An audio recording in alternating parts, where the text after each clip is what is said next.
आणि फक्त मराठ्यांचा उदय झाला छत्रपती शिवाजी महाराजांच्या नेतृत्वाखाली, म्हणून ही सगळी कारणं तयार झालेली आहेत. त्याची 2-3 साधी साधी उदाहरणं सांगतो. जर का मराठ्यांचा उदय झाला नसता तर काय झालं असतं? औरंगजेबाला मराठ्यांचं राज्य संपवण्यासाठी खाली उतरावं लागलं नसतं.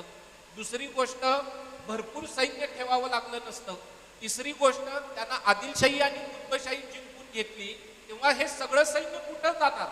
एकतर त्यांना स्वतःच सामावून घेतलं नसतं तर हे सगळं सैन्य मुघलांच्या विरोधात गेलं असतं, आणि नाहीतर ते मराठ्यांना येऊन मिळाले असते. मराठ्यांना येऊन ते जर का मिळाले असते तर त्याच्यासाठी अजून कठीण होऊन बसलं असतं. अजून एक महत्वपूर्ण गोष्ट सांगतो. जी जमीन मराठ्यांच्या ताब्यात होती ती जमीन औरंगजेबाला मिळाली असती, त्याच्यातूनही उत्पन्न मिळालं असतं आणि या सगळ्या सैनिकांना जागीर देता आली असती. हे सगळं कशामुळं झालं? हे सगळं झालं त्याच्या धार्मिक धोरणामुळे झालं. त्यानं मराठ्यांच्या विरोधात जी मोहीम उघडली त्या मोहिमेला त्यानं जिहाद असं म्हटलेलं आहे. एकट्या औरंगजेबानं जिहाद म्हटलं असतं तर आपण हा मुद्दा काय झाला,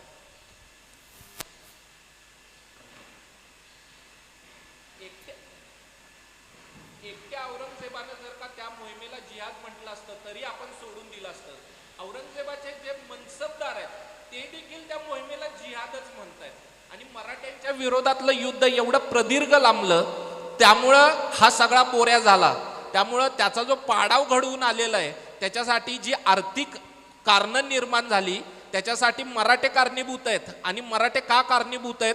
कारण तो धर्मांध आहे, त्या जिहादसाठी तो पेटलेला आहे, म्हणून ही सगळी कारणं निर्माण झाली. म्हणून मुघल इतिहासकार जी सांगतायत ती कारणं मुघल साम्राज्याच्या पाडावाची कारणं नसून त्याची 100 कारणं असतील तर त्याचं पहिलं कारण हा मराठी सत्तेचा उदय आणि उरलेली 99 कारणं पहिल्या कारणावरती आधारलेली आहेत. अगदी छत्रपतींच्या निधनानंतरही म्हणजे शिवरायांच्या, त्यानंतर संभाजी महाराजांच्या, राजाराम महाराजांच्या, पेशव्यांनी जो राज्यकारभार केला, 18व्या शतकात एक मोठी मोहीम जी प्रदीर्घ काळ चालली होती ती मोहीम मला आज आठवते. कारण आपण वसई नगरीत बसलो आहे आणि ती मोहीम होती वसईच्या पोर्तुगीजांविरुद्ध चिमाजी अप्पांनी लढलेली मोहीम.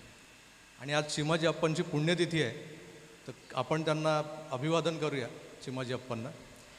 त्यांनी जी प्रदीर्घ चालवलेली मोहीम जिंकली, त्यांना जो जे प्रोत्साहन मिळत होतं, ज्याला आपण रसद म्हणतो, ही रसद म्हणजे सामानाची रसद नाही, म्हणजे निधी दारुगोळा ती रसद नाही, ही वैचारिक रसद होती जी एक प्रकारे छत्रपतींकडून पेशव्यांकडे आली होती आणि पेशवे त्या रसदीवरती ह्या पुढच्या मोहिमा सगळ्या राबवत होते.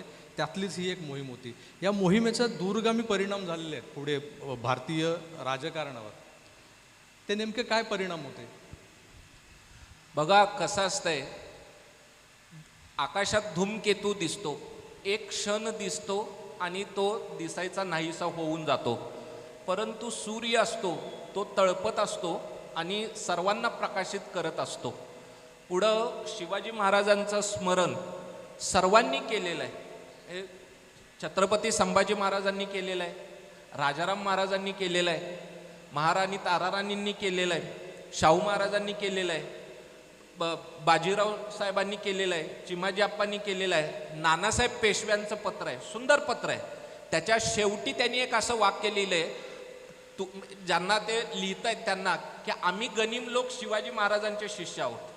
ही जी परंपरा चालू आहे ती शिवशाहीची परंपरा आहे. पुढं 1792 मध्ये गोविंदराव काळेंनी नाना फडणवीसांना लिहिलेलं पत्र आहे. त्याच्यात शिवाजी महाराजांचा पराक्रम वर्णन केलेलं आहे. आणि हा जो डार्क एजिस आहे, साधारण 1200 ते 1650 हा जो सगळा कालखंड आहे, या कालखंडामध्ये भारतातले राज्यकर्ते नादान झाले म्हणून यवनांचं इस्लामचं प्राबल्य वाढलं आणि शिवाजी महाराजांनी हिंदूंचं राज्य निर्माण केलं. हे 1792 मध्ये त्यांनी सांगितलेलं आहे. हे शिवाजी महाराजांचं स्मरण सर्वांनी ठेवलेलं आहे. अजून एक 1792 मध्ये जेव्हा टिपूच्या विरोधात मराठे, निजाम आणि इंग्रज एकत्र आले आणि टिपूचा पाडाव केला, तेव्हा पटवर्धनांच्या कागदपत्रामध्ये शिवशाही असा शब्द आलेला आहे. ही जी राज्याची परंपरा आहे, शिवाजी महाराजांचीच परंपरा ती पुढं चालली आणि तो जो अखंड प्रेरणेचा स्रोत आहे तो आज देखील कायम आहे, की पुढं मराठ्यांना एक सेटबॅक बसला, इंग्रजांच्याकडून त्यांचा पराभव झाला. जनरल लेक याने 1802 मध्ये आग्र्याचा लाल किल्ला हा मराठ्यांच्याकडून जिंकलाय, मोगलांच्याकडून नाही. 1803 मध्ये त्याने दिल्लीचा लाल किल्ला मराठ्यांच्याकडून जिंकलाय, मोगलांच्याकडून नाही. त्यामुळं ग्रँट डफ, एल्फिन्स्टन, जनरल लेक हे जे प्रत्यक्ष रणांगणावरती लढलेले इंग्लिश सोल्जर्स आहेत, ते कधीही असं म्हणत नाहीत की ह्या देशाचं राज्य इंग्रजांनी मुघलांच्याकडून घेतलंय. नाही, ते असं म्हणतात की या देशाचं राज्य आम्ही मराठ्यांच्याकडून घेतलेलं आहे. आणि पुढं आपण जर का क्रांतिकारकांचा इतिहास पाहिला तर आपणाला दिसून येतं की सर्व क्रांतिकारकांचे मुख्य प्रेरणास्रोत हे छत्रपती शिवाजी महाराज आहेत. या वसईच्या मोहिमेचा एक अजून इम्पॅक्ट असा होता की खाली जे टोपीकर होते ना, गोवा आणि पॉंडेचेरीपासून सगळे, त्यांच्यावर एक वचक बसला होता. हा, त्यांनी परत त्याचे दोन परिणाम आहेत. एक म्हणजे 1684ला संभाजी महाराजांची गोव्यावरती जी मोहीम झाली, आणि दुसरं म्हणजे चिमाजी अप्पांची वसईची मोहीम झाली. याच्यानंतर पोर्तुगीजांनी मराठ्यांच्या अंतर्गत राजकारणात कधी हस्तक्षेप केला नाही. हा त्याचा सर्वात मोठा परिणाम आहे. पोर्तुगीज घाबरले, त्यांचं कंबरडच मोडलं. त्याच्यामुळं एवढे बॅकफूट वरती गेले की त्यांना काही उपद्व्याप करण्यासाठी त्यांच्यात शक्तीच राहिली नाही. असा सगळा आपला दैदिप्यमान इतिहास आहे मराठेशाहीचा, मराठ्यांचा. पण तो शिकवताना किती संकुचित वृत्तीनं शिकवला गेला आपल्याला. जे आपली 4थीची जी पाठ्यपुस्तकं आहेत, ज्यात इतिहास म्हणून आपण वाचतो, त्यात मराठेशाही अगदी शेवटाला येते. आधी सुरुवातीला मोगलांचंच गुणगान, अकबर, बिरबल, हे सगळं आपण वाचतो, ऐकतो. मला वाटतं की NCERTचा जो अभ्यासक्रम आहे त्यात पण मराठेशाहीबद्दल फक्त 2.5 पान आहेत. हे सगळं हे हा जो काही काळोख जो दाटला आहे ना, जे आपल्या एका प्रखर इतिहासाला दाबून टाकण्याचं जे कारस्थान आहे, ते कुठेतरी उजळण्याचं काम शिवशंभू विचार मंच करत आहे. आणि त्या मंचामार्फत तुम्ही जे काही कार्य करताय त्या कार्याबद्दल जेवढी माहिती मला आहे तेवढीच माहिती मला वाटतं इथले बसलेल्यांना, प्रेक्षकांपैकी काही उपस्थित आहे त्यांना असेल. तर तुमच्याकडून मला ते सविस्तर जाणून घ्यायचं आहे की ज्या पद्धतीनं आपल्या इतिहासावर आक्रमण होतं आहे, जसा हा इतिहास दाबला जातो आहे, ते खोडून काढण्याचं काम करण्यासाठी तुम्ही अगदी सक्षमपणे जे काही कार्य चालवलेलं आहे ते जरा विस्तृतपणे आपण सांगावं. आत्ता प्रभाकरजींनी म्हटलं त्याप्रमाणे आपण सगळ्यांनी जर NCERTचा म्हणजे सेंट्रल बोर्डाचा जर सिलेबस बघितला तर त्याच्यामध्ये मराठेशाहीला सगळी मिळून 1.5 ते 2.25 पानं आहे. महाराष्ट्रात सुद्धा 4थी आणि 7वीला थोडा थोडा हा इतिहास शिकवला जातो. बाकी सगळा अन्य वेगळाच इतिहास आमच्याकडे पण शिकवला जातो. म्हणजे ज्याला वेटेज म्हणू आपण आमच्या. मग या इतिहासाचं एवढं महत्त्व काय आहे तर जगाच्या पाठीवर जेवढे देश आहेत त्या देशांमध्ये जिथे जिथे मुस्लिमांची आक्रमणं झाली, म्हणजे आधी समजा ख्रिश्चनांची झाली आपण म्हणूया, कारण ख्रिश्चनांचा उगम आधीच आहे. जिथे जिथे ख्रिश्चनांची आक्रमणं झाली 2-2, 5-5, 10-10 वर्षांमध्ये देशच्या देश ख्रिश्चन झाले. राज्यकर्त्याचा धर्म बदलला, प्रजेचा धर्म बदलला. जिथे मुस्लिमांची आक्रमणं झाली अवघ्या 2, 5, 10 वर्षांमध्ये मूळ ग्रीक, मूळ रोमन, मूळ इजिप्शियन या संस्कृतीचे कोणी फॉलोअर्सच राहिलेले दिसत नाहीत. तर या सगळ्या पार्श्वभूमीवर विचार करा, 700-800 वर्ष आम्ही हे अन्याय अत्याचार सहन करत होतो आणि त्याच्यानंतर शिवाजी महाराजांनी हे राज्य घडवलं वगैरे वगैरे. असं जगाच्या पाठीवर अन्य कोणत्याही देशात घडलेलं नसताना आणि इतका अभिमानास्पद इतिहास आमच्या देशात घडलेला असताना आमच्या देशाच्या सेंट्रल बोर्डामध्ये आणि आमच्या स्वतःच्या राज्यामध्ये सुद्धा त्याला एवढं कमी स्थान आहे. हा सगळा विचार लक्षात घेऊन आम्ही नवीन पिढीला हा सगळा योग्य आणि अभ्यासपूर्ण पद्धतीने इतिहास त्यांच्यासमोर यावा यासाठी आम्ही प्रयत्न करतोय शिवशंभू विचार मंचाच्या माध्यमातून. आम्ही गेले 6-7 वर्ष 8 वर्ष दरवर्षी 2 दिवसाची एक कार्यशाळा घेतो आणि त्यामध्ये महाराष्ट्रातले सगळे दिग्गज इतिहासकार, अर्थात त्यात डॉक्टर केदार फाळके पण आहेत, पण बाबासाहेब पुरंदरे पण त्यामध्ये येत होते. आजचे दिग्गज इतिहासकार ज्यांना मानलं जातं गजाभाऊ मेंदळे आहेत किंवा डॉक्टर सदानंद मोरे आहेत, शेषराव मोरे आहेत, पांडुरंगजी बलकवडे आहेत, अशी अनेक मंडळी ह्या 2 दिवसाच्या कार्यशाळेमध्ये येऊन मार्गदर्शन करतात. त्यातनं आम्ही एक मोठ्या प्रमाणात आत्ता महाराष्ट्रभर योग्य इतिहास मांडणाऱ्या वक्त्यांची फळी उभी केली आहे, योग्य पद्धतीने लेखन करणाऱ्या लेखकांची फळी उभी केली आहे. सोशल मीडियावर आज अनेक मंडळी योग्य पद्धतीने इतिहास मांडतात किंवा चुकीचा इतिहास मांडणाऱ्यांना बरोबर काउंटर पण करतात. तर अशा पद्धतीने काही काम चालू आहे आमचं त्या शिवशंभू विचार मंचाच्या माध्यमातून. त्याचबरोबर आम्ही नवीन पिढीसाठी एक शिवचरित्र स्पर्धा सुरू केली आहे आणि या शिवचरित्र स्पर्धेसाठी आम्ही 7वीच्या पुढच्या सगळ्या मुलांना घेतलं आहे आणि त्यांना समजेल, म्हणजे 7वी 8वी 9वी 10वी 11वी 12वी ग्रॅज्युएशन पोस्ट ग्रॅज्युएशन सगळी मुलं त्याच्यामध्ये सहभागी होतात. या मुलांना समजेल अशा भाषेत आम्ही पूर्ण मराठीशाही ही 3 पुस्तकांमध्ये विभाजित केलेली आहे आणि या 3 पुस्तकांवर आधारित आम्ही शिवचरित्र स्पर्धा घेतो. त्यातूनही आत्ता मोठ्या प्रमाणात महाराष्ट्रामध्ये शालेय आणि महाविद्यालयीन मुलांमध्ये योग्य पद्धतीने शिवचरित्र आणि मराठीशाहीचा इतिहास पोचून त्याच्यातनं जागृती होती असं दिसतंय. याशिवायही आम्ही अनेक उपक्रम करत असतो. दुर्ग संवर्धन करणाऱ्या संस्थांबरोबर तिथलं योग्य पद्धतीने दुर्ग संवर्धन व्हावं यासाठी आम्ही अनेक संस्थांबरोबर कार्यरत असतो.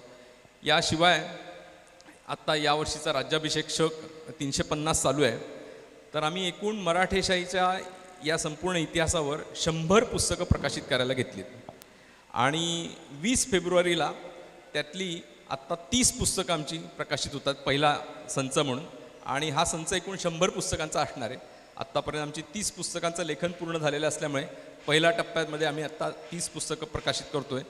या सगळ्या इतिहासावर छोट्या छोट्या पुस्तिका असतील, या साधारणतः 30 पानापासून 50-60 पानांपर्यंत ज्या पुस्तिका आहेत आणि या पुस्तिकांच्या माध्यमातून हा सगळा योग्य इतिहास क्रमाक्रमाने सगळ्या समाजापर्यंत जावा असा आमचा प्रयत्न आहे.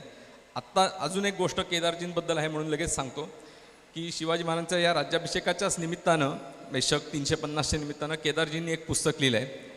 तर ते पुस्तक राज्याभिषेक विषयावरचं पुढच्या महिन्यामध्ये आमचं प्रकाशित होतं आहे. एकाच दिवशी मराठी, हिंदी आणि इंग्रजी 3ही आवृत्त्या त्या पुस्तकाच्या आम्ही प्रकाशित करतो आहे. याशिवाय आम्ही मोडी लिपीची जी ऐतिहासिक कागदपत्र सगळी आहेत त्यांचं संशोधन करून मोडी लिपीतले संशोधनात्मक 100 खंड प्रकाशित करायचा एक उपक्रम हातामध्ये घेतला आहे. तो अर्थात लाँग टर्म आहे, 5-6 वर्ष तो उपक्रम चालणार आहे अजून, पण तो याच्यामधनं खूप मोठ्या प्रमाणात या मराठीशाहीचा इतिहास जो आहे तो वास्तव स्वरूपाचा हा समाजासमोर येईल. अर्थात त्या खंडांची, त्या 100 खंडांची ताकद एवढी असेल की त्याच्यामधनं अनेक जण, म्हणजे काही 100 जण PhD करू शकतील या इतिहासावर. तर ते मूलभूत असा संशोधनात्मक 100 खंडही आम्ही प्रकाशित करायला घेतले. अशा पद्धतीचे आमचे उपक्रम चालू आहेत. हे केवढं मोठं तुम्ही कार्य करताय ते गरजेचं यासाठी आहे की आजच्या युगामध्ये नरेटिव्ह सेटिंगचं वातावरण आहे. हे युगच नरेटिव्ह सेटिंगचं आहे, सगळं काही नरेटिव्हवर चालतं. एक प्रकारचं नरेटिव्ह सेटिंग शिवरायांबाबतही होत आलं आहे. छत्रपती शिवाजी महाराज हे सेक्युलर होते, त्यांच्याकडे गार्द्यांची फौज होती, त्यांच्याकडे मुसलमानांची तुकडी होती, जे काही त्यांचे अंगरक्षकही मुस्लिम होते. अशा काही पसरवलं जातं ज्याचा उल्लेख करायचा नव्हता मला, पण शिवाजी महाराजांचे गुरुही याकूब बाबा नावाचे कोणीतरी एक मुस्लिम सुफी संत होते असंही म्हटलं जातं. या सगळ्या पार्श्वभूमीवर मला फक्त तुम्हाला एवढं विचारायचं आहे की खरंच असं काही होतं का? कारण ज्या छत्रपतींनी मुघलांनी आक्रमण करून जी मंदिरं पाडली हिंदूंची, ती मंदिरं उभी केली, त्यांचे जीर्णोद्धार केले, आपल्या देवादिकांना मान सन्मान मिळवून देण्याचं काम ज्या छत्रपतींनी केलं आणि त्यांच्या स्वराज्याचं नावच मुळी हिंदवी स्वराज्य होतं. त्या हिंदवीचा वेगवेगळा अर्थ आपापल्या सोयीने लावला जातो, पण हिंदवीचा खरा अर्थ वेगळाच आहे. हे हिंदूंचं राज्य म्हणजे हिंदवी राज्य होतं, हिंदवी स्वराज्य होतं. पण त्यातला हिंदू कुठेतरी बाजूला काढून ज्या पद्धतीनं एक वेगळं सेक्युलर नरेटिव्ह सेटिंग जे सुरू आहे त्याबद्दल तुमचं काय मत?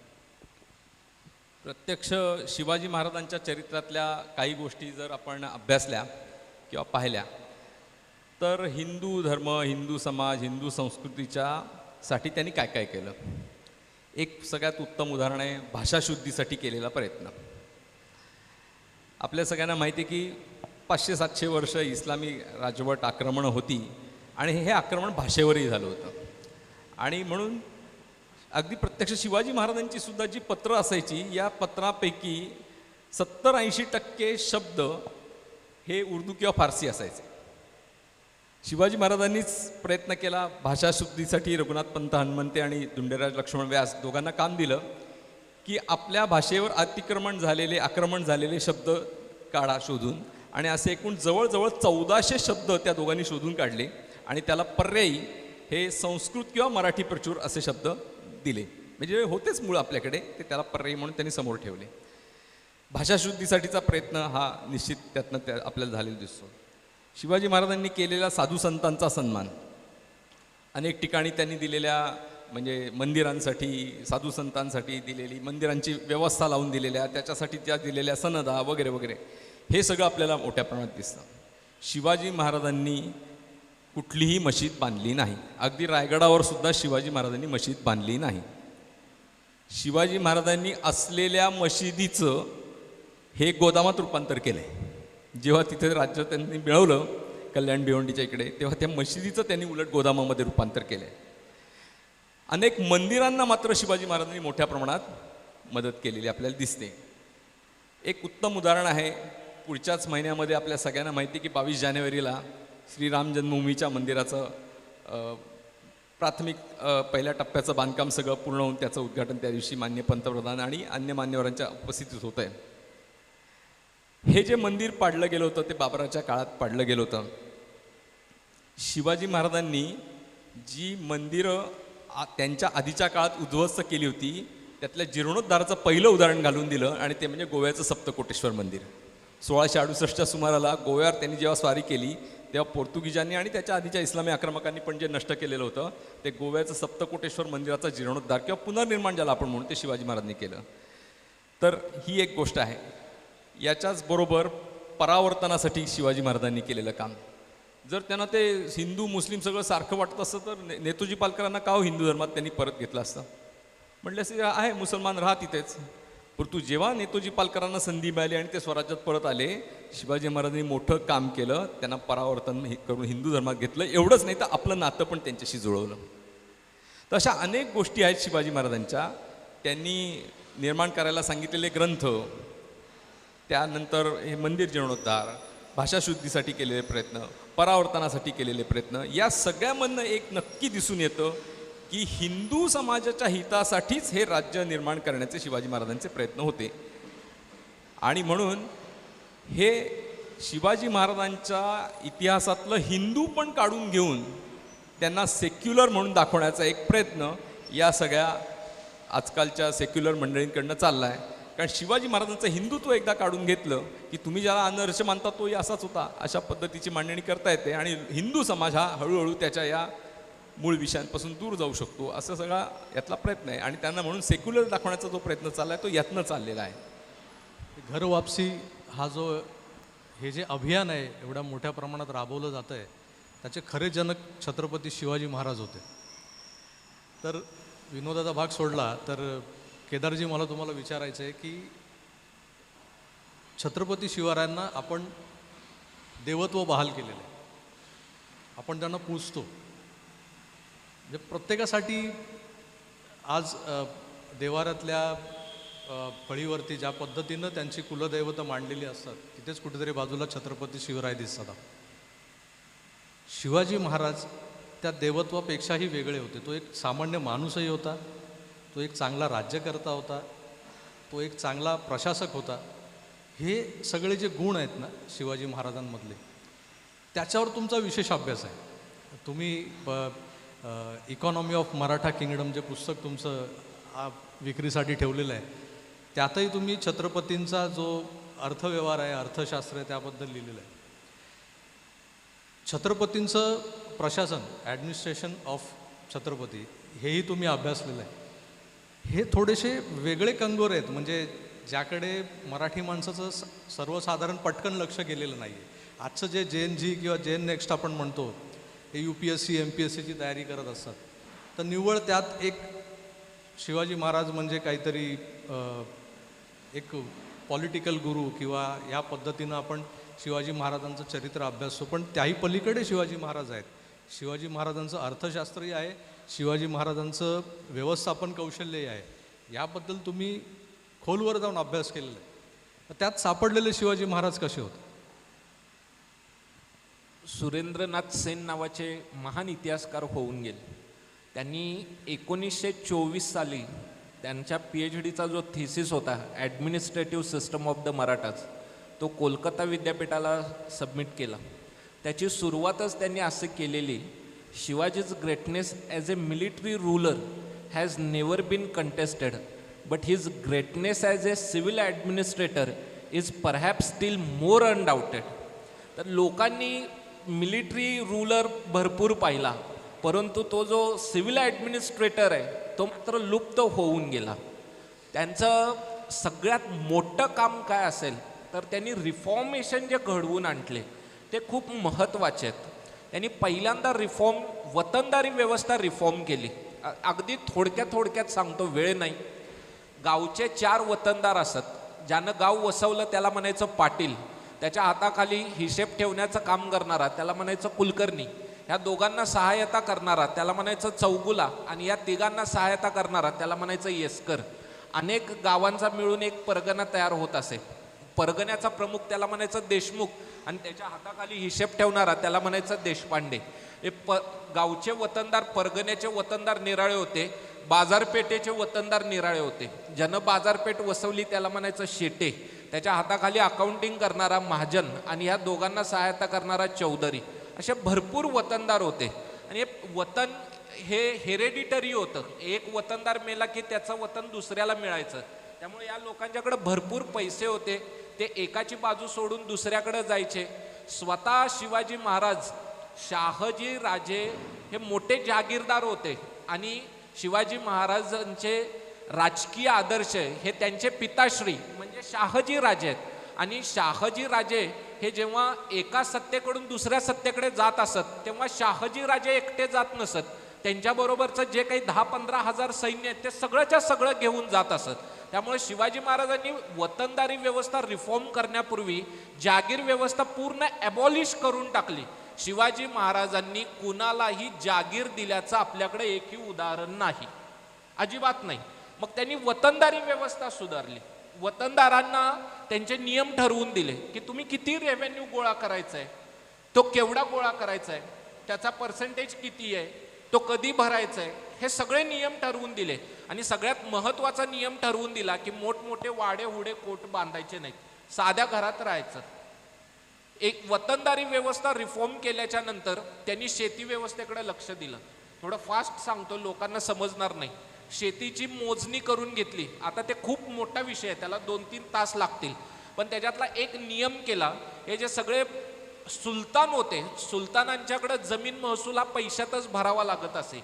त्यामुळं एकाच वेळी आलेलं पीक आणि पैशात महसूल भरावा लागणार आहे, म्हणून बाजारात धान्याची वाढलेली आवक, त्यामुळं पुरवठा वाढल्या कारणानं बाजारात धान्याचे गडगडणारे भाव, याच्यातून शेतकऱ्यांचं आणि सरतेशेवटी सरकारचं होणारं नुकसान, हे नुकसान टाळायचं असेल तर पुरवठा नियंत्रित केला पाहिजे. म्हणून शिवाजी महाराजांनी सांगितलं की तुम्ही महसूल पैशात पण भरा आणि महसूल धान्यात पण भरा.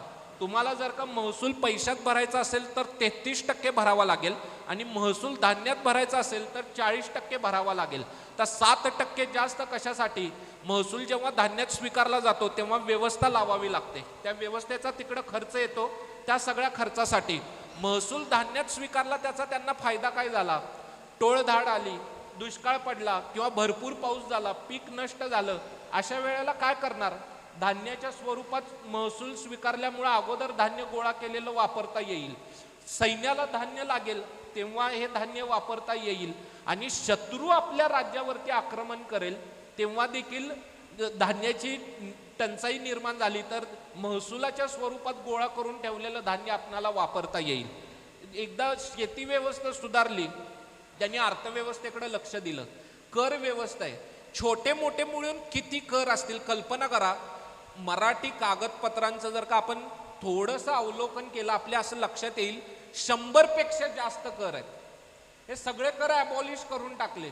महाराज म्हणाले एकदाच भरा, 50% भरा, मी सगळे कर ॲबॉलिश करून टाकतो. अर्धल असा तिथं शब्द आलेला आहे. रिझर्व्ह फंड्स क्रिएट केले.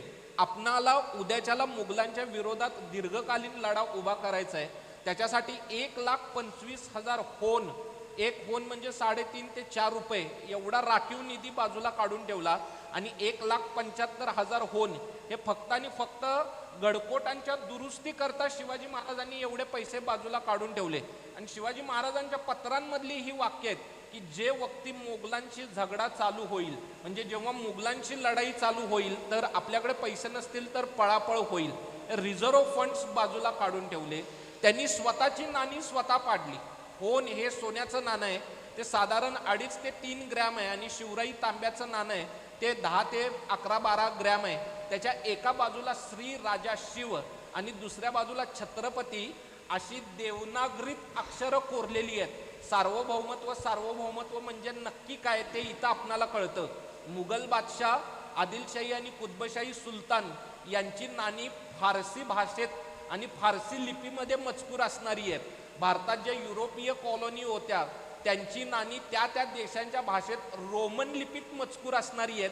परंतु शिवाजी महाराजांची नाणी ही मराठीत आहेत आणि तो जो मजकूर आहे तो देवनागरी लिपीमध्ये त्याच्यावरती कोरलेला आहे. या सगळ्या गोष्टी आहेत. त्यामुळं ॲडमिनिस्ट्रेटर सगळ्यात महत्त्वाचं शिवाजी महाराजांचं धैर्य. आपण वॉर मॅनेजमेंट जरी घेतलं तरी ते लिडिंग फ्रॉम फ्रंट स्वतः ते उभे राहतात. त्या असं नाही त्या आग्र्याला गेले तर ते स्वतः तिथून जेवढ्या लोकांना काय जेवढ्या जनावरांना देखील घेऊन गेले सगळ्यांना जिवंत परत घेऊन आले. अफजल खानाच्या वेळेला ते असं नाही म्हणाले की तुम्ही जाऊन लढाई करा, ते स्वतः गेले. शायस्ता खानाच्या विरोधात ते स्वतः गेले. त्यामुळे लिडिंग फ्रॉम फ्रंट हा जो त्यांच्यातला गुण आहे तो आज सगळ्यांनी शिकण्याची आवश्यकता आहे. धैर्य सगळ्यात महत्त्वाचं. अजून एक त्यांचा गुण जो आज सगळ्यात महत्त्वाचा आहे तो म्हणजे त्यांचं निष्कलंक चारित्र्य.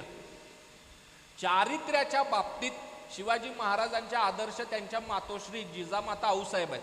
आणि राजकीय कारकिर्दीच्या बाबतीत त्यांच्या आदर्श त्यांचे पिताश्री शहाजी राजे आहेत. जिजामातांच्या बद्दल जयराम पिंडे नावाचा जो कवी होता त्यांनी खूप सुंदर काव्य केलेलं आहे. जशी चंपकेशी फुले फुल्ल जाई, भली शोभली जास जाया जिजाई, जिचे कीर्तीचा चंबू जंबूद्वीपाला, करी सावुली माऊलीसी मुलाला. असं जयराम पिंडेनी जिजामाता आऊसाहेबांचं वर्णन केलेलं आहे. आणि शहाजी राजांचं देखील त्यानं वर्णन करताना असं म्हटलेलं आहे, जगदीश विरंचु को पूछत है कव सृष्टि रची रख्यो कोन कहा, करी जेरी कही जयराम विरंचे जिही लोक जिहा के तिहा, ससी वो रबी पूरब सोय रहो तुम सर सिंधु महा, और उत्तर दक्षिण रचन को इत साहजू है तो उत्तर में साही जहा.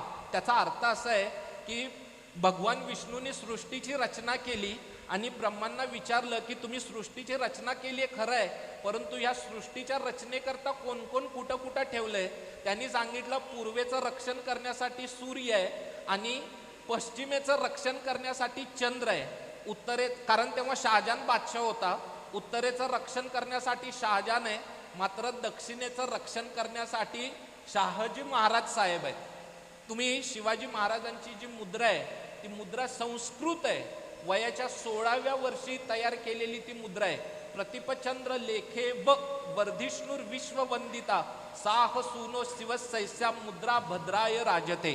त्याचा अर्थ असा आहे, प्रतिपदेच्या चंद्राच्या कोरीप्रमाणे वाढत जाणारी, विश्वाला वंद्य असणारी शहाजी महाराजांचे सुपुत्र शिवाजी महाराजांची ही मुद्रा लोक कल्याणासाठी शोभून दिसत आहे. ही मुद्रा कुणासाठी आहे? त्यांच्या प्रजेसाठी आणि त्या मुद्रेमध्ये जे लोक विश्वास ठेवतात त्यांच्यासाठी. शहाजी राजांची मुद्रा फारसी भाषेत आहे. जिजामाता आऊसाहेबांची मुद्रा फारसी भाषेत आहे. शहाजी राजांच्या सर्व कारभाऱ्यांच्या मुद्रा या फारसीत आहेत. मात्र अवघ्या 16 वर्ष वय असणाऱ्या शिवाजी महाराजांची मुद्रा ही संस्कृतमध्ये आहे. तेव्हाच लोकांना या गोष्टीची जाणीव झालेली असणार आहे. आता एका नव्या सृष्टीची सुरुवात झालेली आहे. त्यामुळं तो एक निश्चित जाणीवपूर्वक केलेला राजकीय संकेत आहे. हे जे सगळे शिवाजी महाराजांचे प्रयत्न आहेत त्याच्या पाठीमागं शहाजी राजांचा मोठा वाटा आहे. अजून एक सांगतो की शहाजी राजे किती मोठे आहेत. शहाजी राजांच्या बद्दल कोण बोलत नाही, सगळे शिवाजी महाराजांच्या बद्दल बोलतात. पण शहाजी राजांनी 1633 ते 1636 असं 3 वर्ष निजामशाही वाचवण्यासाठी जो लढा दिला, शाहजहानाचा जो दरबारी इतिहास आहे बादशाहनामा त्याच्या पानापानांवरती शहाजीराजांचं नाव आलेलं आहे. शहाजीराजांची पत्र आहेत आज आपल्याकडं. अतिशय बलाढ्य व्यक्तिमत्व होतं. एक आठवण म्हणून सांगतो, जयरामांनीच लिहिलंय. जयराम एकदा बेंगलोरात गेला आणि त्यानं 12 गोलाकार नारळ मांडून ठेवले. थोडा वेळ होतोय पण लोकांचा जरा कंटाळा घालवतो, तर असलं कोणी सांगत नाही ना.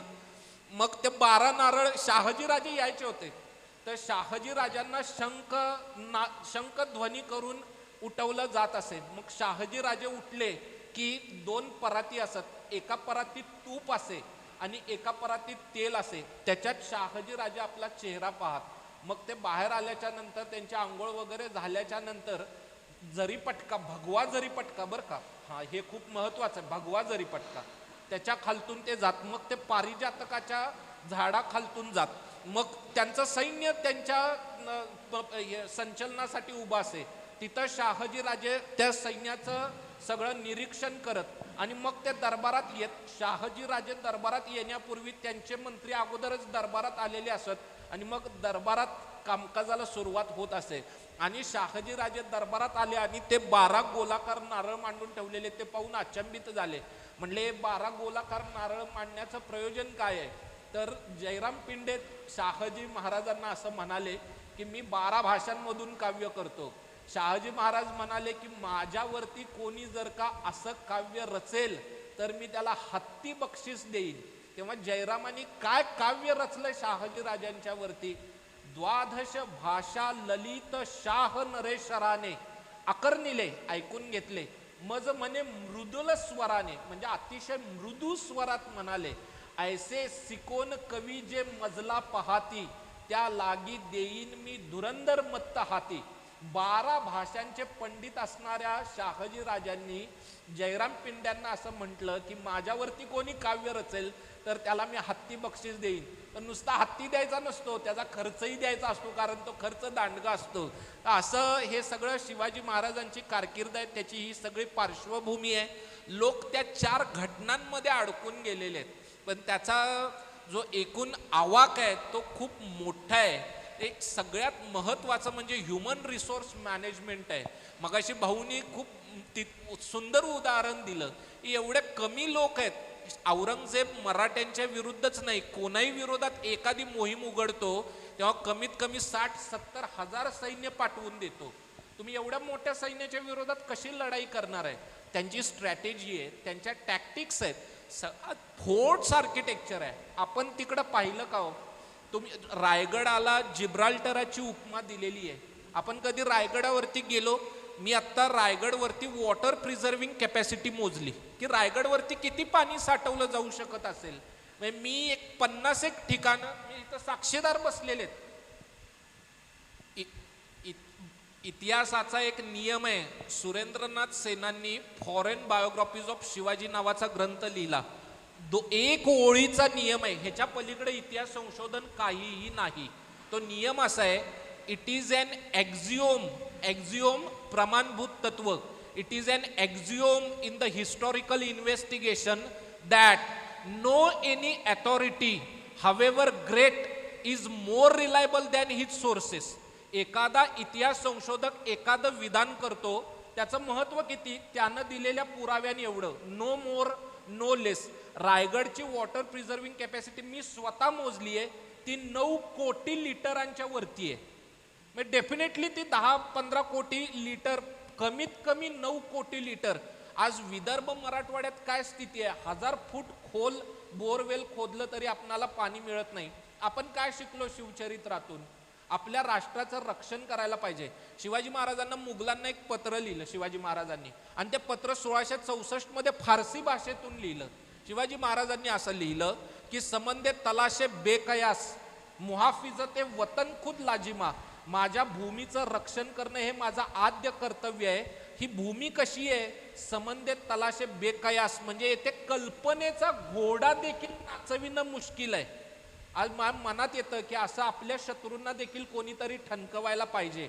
त्या दिशेने आपण जेव्हा वाटचाल करायला चालू, तेव्हा आपण म्हणू की आपण शिवचरित्राचं खरोखर आचरण करत आहोत आणि आपण शिवचरित्रातून काहीतरी शिकलो.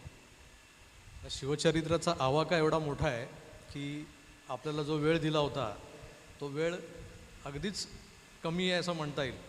कारण आपण जर शिवचरित्राचा मागोवा घेत गेलो तर आपल्याला महिने पुरणार नाहीत, इतका मोठं शिवचरित्र आहे. आणि त्या शिवचरित्राच्या या महासागरात आपण जितक्या वेळा आपण काय म्हणतो त्याला, आपण त्यात उतरण्याचा प्रयत्न करू, तो इतका खोल आहे की त्याचं थांग लागणं अशक्य आहे. आज आपण अगदीच थोडक्यात या सगळ्या गोष्टींचा मागोवा घेण्याचा प्रयत्न केला.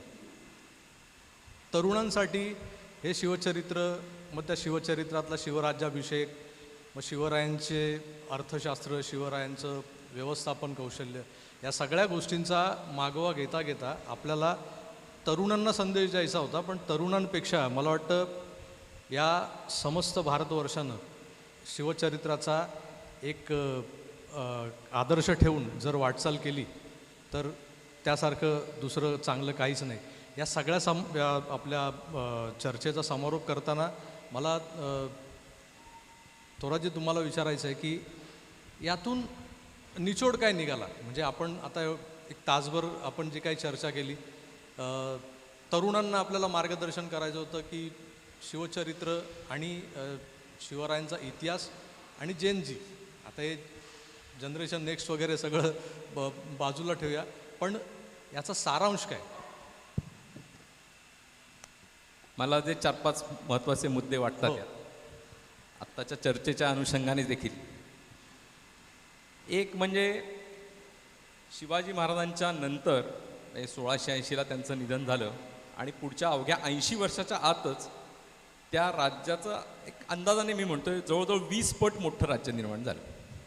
शिवाजी महाराजांनी जे काही रचना आता केदारजींनी सांगितल्या त्या लावून ठेवल्यात, त्याचा तो परिणाम आहे.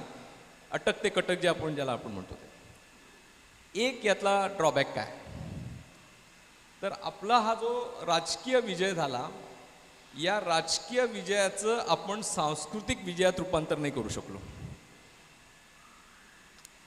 म्हणजे काय, तर आमच्या देशावर हे जेव्हा इस्लामी आक्रमक आले ना, त्यांनी आमच्यावर अन्याय अत्याचार बळजबरी सगळं करून धर्मांतर करायला लावलं ना लोकांना. आणि इस्लामची संख्या जगभरातही अशीच वाढलेली आपण पाहतो, तलवारीच्याच हात जोरावर वाढली. मग आम्ही पण तलवारीच्या जोरावर विजय मिळवला होता की 2/3 भूभाग भारताचा आमच्या ताब्यात होता, परंतु आम्ही परधर्मात गेलेल्यांना पुन्हा आमच्या धर्मात नाही आणू शकलो. हे जे राजकीय विजयाचं सांस्कृतिक विजयात रूपांतर करायला पाहिजे होतं, त्याच्यात हिंदू समाज कमी पडला. काही आपल्यात अंगभूत दोष आहेत असं आपण समजूया. आपल्या देशाची जी काही प्राचीन ओळख आहे ती पुसण्याचा इंग्रजांनी प्रयत्न केला आणि ती ओळख पुसण्याचा त्यांनी त्यांच्या पद्धतीने इतिहास मांडून प्रयत्न केला. तेव्हा आपल्याला आपली मूळ ओळख जी आहे ती मिळवून देण्याचं काम हे या शिवाजी महाराजांच्या इतिहासानेच केलं आहे. म्हणजे शिवाजी महाराज आधीच होऊन गेले होते, पण त्यांचा जो इतिहास आहे ना, त्या इतिहासानेच आमची ही जी मूळ ओळख आहे प्राचीन राष्ट्राची ती पुन्हा मिळवून देण्याचं काम करण्यात मोलाची भूमिका बजावली. आणि म्हणून शिवचरित्र त्या अर्थानं महत्त्वाचं आहे.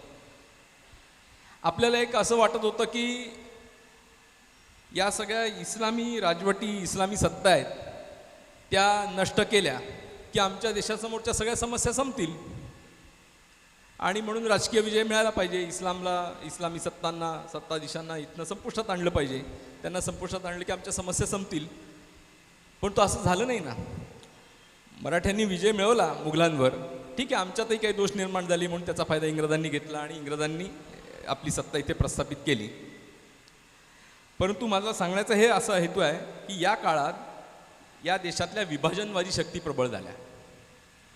म्हणजे इस्लामची लोकसंख्या वाढली, तिकडे बंगालच्या बाजूला वाढलेली आहे, पंजाबच्या बाजूला इकडे वाढली, ते दोन्ही भारतापासून अलग झाले. म्हणजे काय, विभाजनवादी शक्ती प्रबळ झाल्या. विभाजनवादी शक्ती प्रबळ झाल्यामुळे भारताची फाळणी झाली जेव्हा देश स्वतंत्र झाला तेव्हा. मग आज अशा कोणत्या विभाजनवादी शक्ती येतो त्यांचा अभ्यास करायला पाहिजे. आजच्या काळात जसं मी मगाशी म्हटलं ना, आजच्या काळातली आक्रमणं कोणची आहेत, लव जिहाद आहे, लँड जिहाद आहे, वगैरे वगैरे वगैरे. तसं आजच्या काळात कोणत्या विभाजनवादी शक्ती आहेत त्या जर प्रबळ होत असतील तर आजही त्या अंमलाला घातक आहेत. म्हणून या विभाजनवादी शक्ती ओळखण्याची एक गरज आहे. त्याच्याचबरोबर आमच्या हिंदू समाजामध्ये असलेलं एक जे आंतरिक एकत्व आहे ते प्रबळ करण्याची गरज आहे. मग रामायण घेतलं तर आमच्या देशभरातल्या सगळ्या प्रांतांमध्ये रामायण दिसतं ना, त्या त्या भाषेमध्ये. महाभारत दिसतं, आमचे वेद दिसतात, उपनिषदं दिसतात, वगैरे वगैरे वगैरे, शंकराचार्यांनी केलेली कामं अमुक तमुक सगळे. तर हे जे हिंदू समाजातलं आंतरिक एकत्व आहे, हे एकत्व प्रबळ करायची गरज आहे.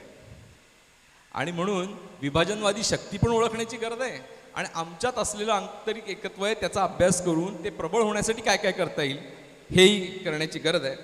आणि म्हणून शेवट मला जे वाटतं की हे आंतरिक एकत्व प्रबळ करण्याची जी प्रेरणा आहे ती आपल्याला एका अर्थाने शिवाजी महाराजांपासून मिळालेली आहे. आणि म्हणून शिवाजी महाराज हे केवळ महाराष्ट्राचे नाहीत, तर आमच्या संपूर्ण देशाचे नायक आहेत. आणि म्हणून देशाचे नायक म्हणूनच त्यांना सगळीकडे त्यांची मांडणी केली गेली पाहिजे, शिवाजी महाराजांनी केलेल्या कामाची ही ओळख. आणि म्हणून महाराष्ट्रात आपण शिवाजी महाराज की जय म्हणतो, तर महाराष्ट्राबाहेरचे लोक म्हणतात काय खूळ लागले या लोकांना, काय सारखं आहे शिवाजी महाराज की जय, काय म्हणतात, एवढं माहितीच नाही शिवचरित्राबद्दल, त्यांनी केलेल्या एवढ्या कामाबद्दल.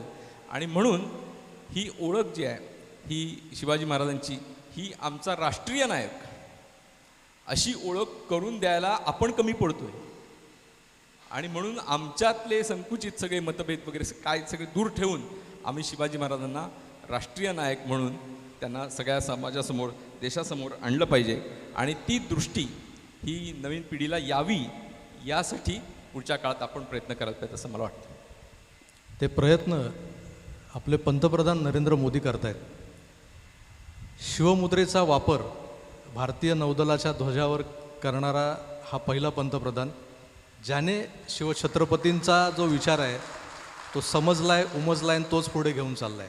या सगळ्या सत्राचा समारोप करताना कोणी यातून काय घेतलं मला माहीत नाही. मी फक्त एक वाक्य किंवा एक ती काव्यपंक्ती आहे जी कवी भूषणाने लिहिलेली आहे. काशी की कला जाती मथुरा भी मस्जिद होती, अगर शिवराय न होते तो सुन्नत होत सबकी.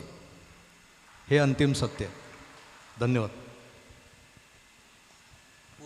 पूर्ण छंद म्हणू का? पूर्ण छंद म्हणू का? म्हणू जरूर जरूर. पूर्ण छंद ऐकूयात कवी भूषणांचा. आता सांगितलेलं. Yes yes. देवल गिरावते फिरावते निशान अली, ऐसे समय राव राने सभी गए लपकी, गौरा गणपतिया आप औरन को देती ताप, अपनी मुकाम अब मारी गए दबकी, पीरा पैगंबरा दिगंबरा दिखाई देत, सिद्ध की सिद्धाई गई रही बात रबकी, काशी की कला गई मथुरा मस्जिद भई, शिवाजी न होत तो सुन्नत होत सबकी.